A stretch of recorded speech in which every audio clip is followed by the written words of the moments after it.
Assalamu alaikum. Notre leçon d'aujourd'hui, c'est sur les phénomènes géologiques qui accompagnent la formation des chaînes de montagnes et leur relation avec la tectonique des plaques.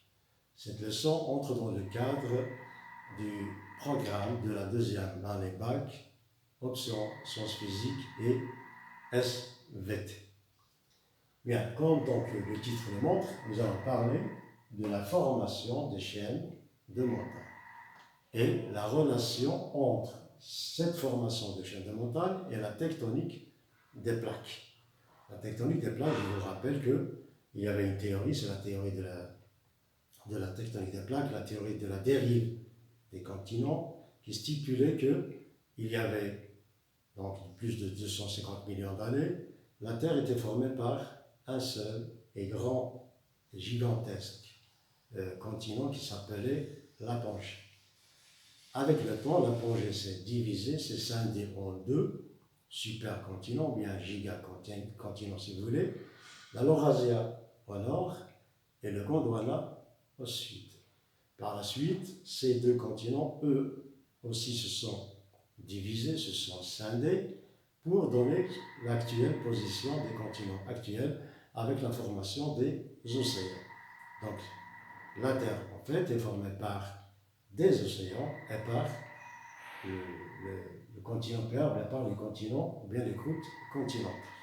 Bon, passons maintenant à l'étude de la structure interne du globe terrestre. Cette étude était permise par l'étude de la sismicité, ça veut dire l'étude des séismes, des tremblements de terre. Ces études nous ont permis de dévoiler, bien de découvrir la nature des couches, bien des enveloppes qui constituent l'enveloppe de la Terre, des enveloppes de la Terre, grâce aux propriétés physiques de la propagation des ondes sismiques, et plus particulièrement les ondes P et les ondes S. Ces ondes, ils se propagent à partir du foyer du séisme, ils se propagent dans toutes les directions avec des vitesses bien définies. La particularité de ces ondes, c'est lorsqu'ils traversent des milieux différents, ils vont changer de vitesse. Ou bien ils vont s'arrêter comme c'est le cas pour les ondes S. Les ondes S se propagent uniquement dans les milieux solides et s'arrêtent lorsqu'il s'agit d'un milieu liquide. Alors que les ondes P, ils se propagent dans tous les milieux, mais c'est la vitesse que l'on va prendre comme critère essentiel pour distinguer les différentes enveloppes qui constituent la Terre, ou bien qui constituent la constitution interne du globe terrestre. Grâce à ces études, on a pu distinguer que la Terre est formée par plusieurs enveloppes concentriques, les uns par rapport aux autres. Alors, en profondeur, au milieu, au centre si vous voulez, on va trouver ce qu'on appelle le noyau interne, ou bien appelé aussi la graine. Ce noyau interne, la graine, est surmonté par un autre noyau, de composition différente bien sûr, c'est le noyau externe. Lui-même surmonté par le manteau.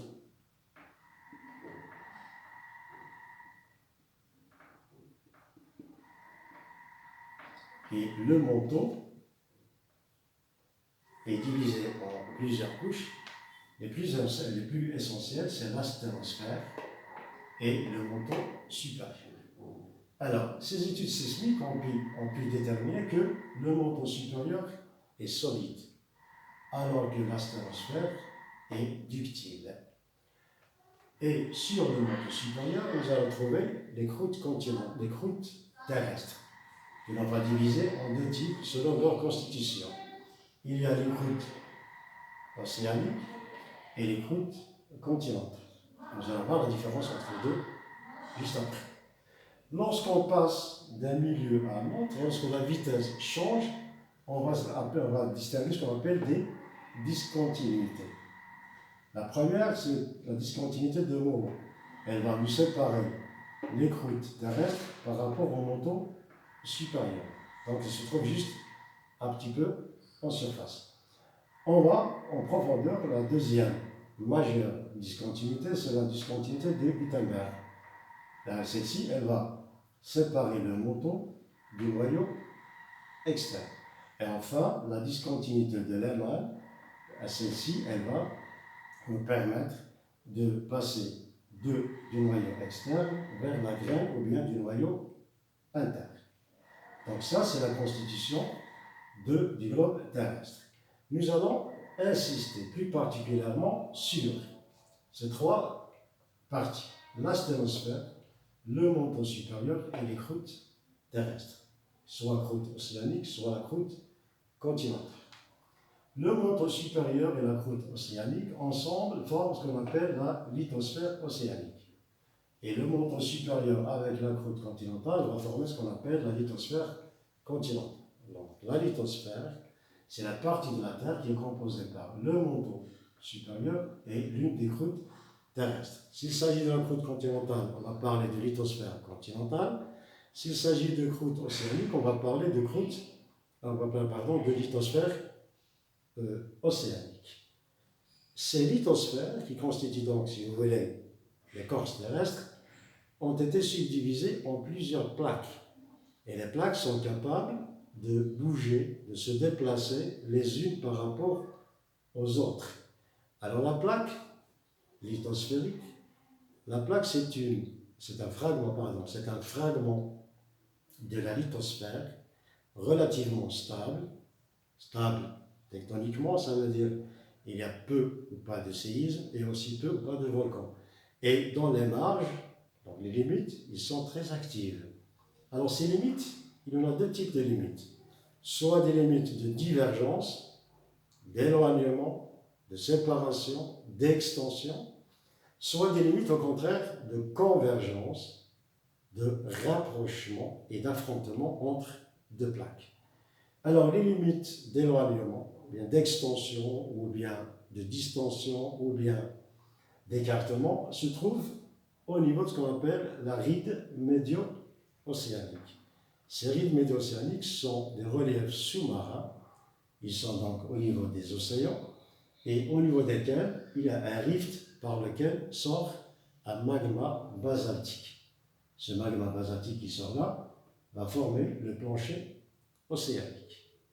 Bien, ces plaques-là, ils sont capables de se déplacer, donc de bouger. Donc il y a un mouvement. Et en physique, chaque mouvement a besoin d'une source d'énergie. Alors, quelle est la source d'énergie utilisée par ces plaques et comment sont-elles capables de se déplacer? Tout d'abord, les lithosphères, ou bien les plaques lithosphériques, peuvent se déplacer sur l'asténosphère. Nous avions dit que c'est ductile. Donc, ça permet en quelque sorte le glissement de ce qui est solide en haut facilement lorsqu'il y a un moteur qui peut les faire bouger. Ce moteur, c'est ce qu'on appelle les courants de convection. Pour mieux comprendre ça, et tout le monde le voit presque quotidiennement, ou bien hebdomadairement, ou bien mensuellement, ça dépend de ce que vous faites en cuisine. En cuisine, lorsque vous allez mettre un œuf dans de l'eau pour le rendre dur. Dans ce cas-là, avec la température, vous allez constater qu'il y a des bulles qui vont remonter. À chaque fois que la température augmente, les bulles s'accélèrent et l'œuf peut se déplacer d'un côté à l'autre. Alors, qui est-ce qui le déplace alors qu'il est dans un plan horizontal? Ce sont ces fameux courants. Comment font-ils? C'est simple. Le phénomène, c'est physique. Lorsque l'eau, en contact avec le feu, donc à la base de la casserole, chauffe, la température de l'eau augmente, l'eau chaude va monter vers la surface. Lorsqu'elle monte vers la surface, elle va perdre de la chaleur. Donc elle va devenir un petit peu plus froide si vous voulez. Lorsqu'elle se refroidit, elle va redescendre vers le fond de la casserole pour prendre de la chaleur si vous voulez. Et le phénomène va être continu. Donc à chaque fois, remonter, descendre, remonter, descendre, remonter, descendre, ça va créer des courants. Et vous allez voir que votre œuf ne conserve pas toujours la même place. Tantôt à droite, tantôt à la gauche, ça dépend du feu. Sauf que là, alors là, ce sont des plaques, des géantes, ce sont des tonnes et des tonnes de roches. Et donc il va y avoir une énergie énorme qui va permettre de déplacer ces fameuses plaques. C'est grâce à ces courants de convection dont l'énergie provient des matériaux nucléaires, bien des atomes nucléaires, donc la fission nucléaire qui se produit à l'intérieur du globe terrestre et qui permet la naissance de ces courants de convection. Comme ici, vous avez un courant Pg numéroté 1, donc il va pousser la plaque dans ce sens, et le deuxième qui va pousser la plaque dans le sens inverse, celle-ci vers la droite et celle-ci vers la gauche. Et comme ça, il va y avoir une séparation, bien une distension, bien une extension. Là, il va y avoir la sortie du basalte. Celle-ci va se déplacer à gauche, l'autre à droite, celle-ci à gauche, donc l'océan petit à petit va s'élargir. On parle dans ce cas-là de l'expansion océanique, de l'élargissement océanique. Cet élargissement-là, qui va donc permettre donc de produire ou bien d'allonger et d'ajouter un plancher océanique, doit être compensé ailleurs au niveau des zones de compression, c'est-à-dire les zones de rapprochement. Pourquoi cette compensation? Parce que les dimensions de la Terre n'ont pas changé. La Terre garde toujours ses dimensions. Si les océans s'élargissent, s'expansent, alors ailleurs il doit y avoir un phénomène de compensation. Ce que nous avons gagné ici comme matériaux, on doit le perdre ailleurs, au niveau des zones de rapprochement, au niveau des zones de compression, au niveau des zones de convergence entre les plaques. Comme celle-ci par exemple, celle-ci se déplace vers la droite et celle-ci se déplace vers la gauche. Donc ils vont se rencontrer à ce niveau-là. C'est à ce niveau-là, au niveau de la convergence, au niveau du rapprochement des plaques, qu'il va y avoir la naissance et la formation des chaînes de montagne. Alors dans ces zones-là, il y a 3 cas possibles de rencontre des plaques. Premier cas possible, une des plaques glisse sur l'autre. On dit une plaque subduit l'autre. Dans ce cas-là, nous allons parler d'une zone de subduction.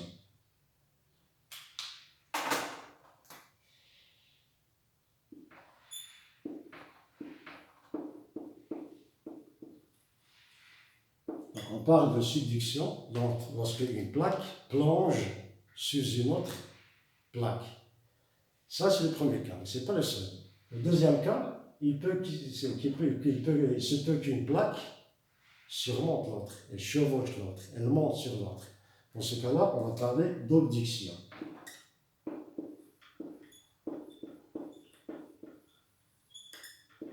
Et le troisième cas possible, c'est lorsque les deux plaques peuvent entrer en collision. Ils se heurtent face à face. On parle dans ce cas-là de collision. Donc, puisque nous avons 3 cas possibles, ça veut dire que nous allons avoir la formation de 3 types de chaînes de montagnes qui sont totalement différentes les unes des autres. Nous allons parler des chaînes de subduction, parce que le phénomène qui a permis la formation s'est produit dans la zone de subduction, des chaînes d'obduction et des chaînes de collision. Ce qui nous reste par la suite, c'est comment faire la distinction entre ces chaînes. Comment reconnaître une chaîne de subduction, par exemple, comment la différencier des chaînes d'obduction et comment la différencier aussi de la chaîne de collision. Pour cela, nous allons impérativement dresser des indices suivant une logique pour déterminer le type de la chaîne que nous allons étudier. J'insiste beaucoup sur ça, parce que les examens nationaux qui ont un rapport avec la formation des chaînes de montagne, la plupart des examens s'intéressent à ces indices pour distinguer les subductions, l'obduction, etc. Dans les prochaines vidéos, Inch'Allah, je vais donc essayer de vous donner chaque chaîne à part avec les indices qui vont nous permettre de la distinguer des autres, avec bien sûr des exercices que je vais choisir parmi les anciens, bien les précédents examens. Ainsi, vous aurez l'occasion en même temps de connaître ces indices, de bien les mémoriser. En même temps, vous aurez l'occasion de savoir comment traiter un sujet en géologie à l'examen et pour avoir, Inch'Allah, une très bonne note. Bien, avant tout ça, il faut bien maîtriser quelques données. Il faut bien mémoriser quelques données qui se rapportent, eh bien, qui nous vont nous permettre de différencier la croûte continentale avec la croûte océanique. La croûte continentale, c'est la croûte qui se trouve, bien, qui permet la formation des continents. Alors que la croûte océanique, c'est l'ensemble des roches. Je parle des roches, je ne parle pas de l'eau. L'eau, c'est à la surface. Lorsqu'on parle de croûte océanique, on parle des roches qui tapissent le fond des océans. On appelle ça une croûte océanique. La croûte continentale est une croûte granitique. Ça veut dire formée par une roche qui s'appelle le granit. Le granit, c'est une roche magmatique qui provient de la solidification d'un magma qui était liquide. Il va se solidifier totalement en profondeur, sans arriver à la surface. Ce refroidissement va nous permettre d'attribuer au granit une structure particulière. Nous allons observer qu'il est constitué uniquement par de grands cristaux et qui sont jointifs. Cette structure-là, elle s'appelle structure grenue.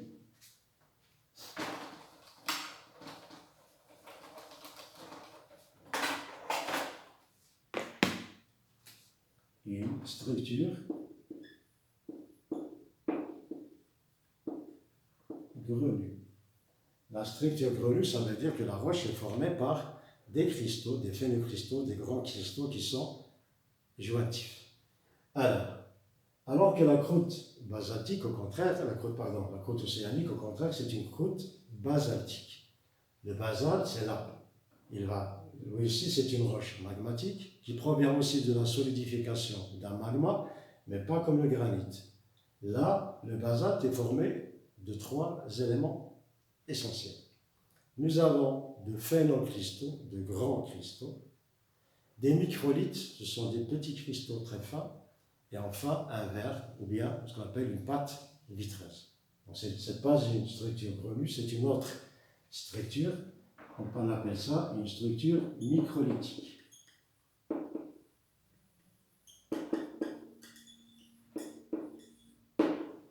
Alors, la formation de cette structure microlithique passe par 3 stades. Les grands cristaux, ou bien les phénocristaux, vont se former en profondeur. Ça veut dire que la solidification du magma liquide se passe en profondeur. Lorsque le magma monte, le refroidissement devient un petit peu plus rapide et les grands cristaux n'auront pas le temps de se former.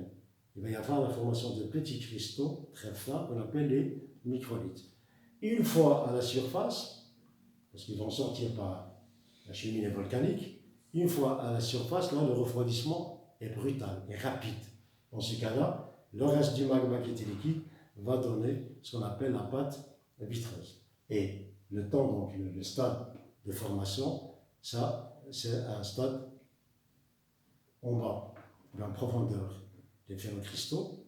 Au niveau de la cheminée, si vous voulez, les microlithes, et à la surface, nous allons avoir la formation de la pâte vitreuse, et le tout va donner au basalte une structure microlithique. Notez bien que le basalte qui est là, qui se forme au niveau des océans, lorsque le magma sort à la surface du plancher océanique, il va se heurter avec une masse d'eau très froide, ce qui va permettre la formation d'un type particulier de basalte, que l'on appelle le basalte en coussin.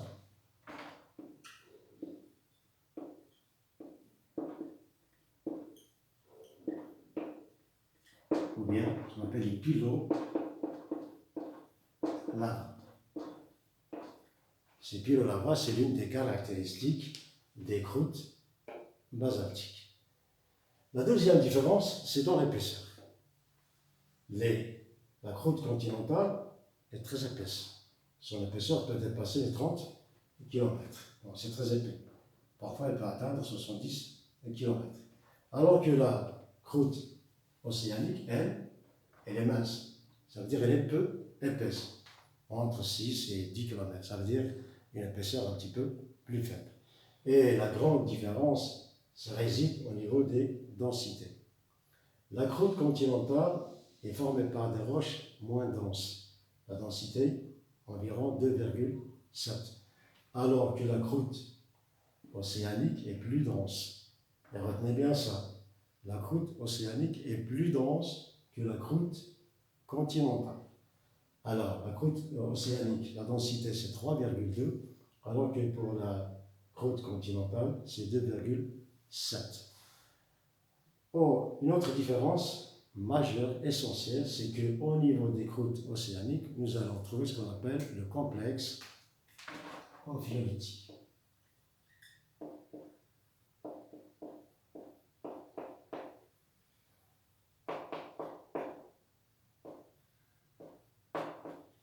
Le complexe ophiolitique, c'est quoi? C'est une succession de couches rocheuses qui vont de manteau supérieur vers la croûte continentale. Alors, en bas, nous allons trouver une roche qui s'appelle la péridotite.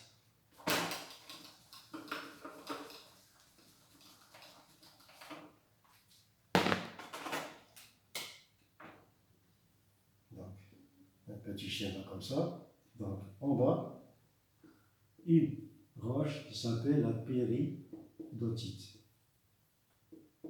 La péridotite, elle appartient au manteau supérieur. La péridotite est surmontée par une autre roche qui s'appelle le gabbro.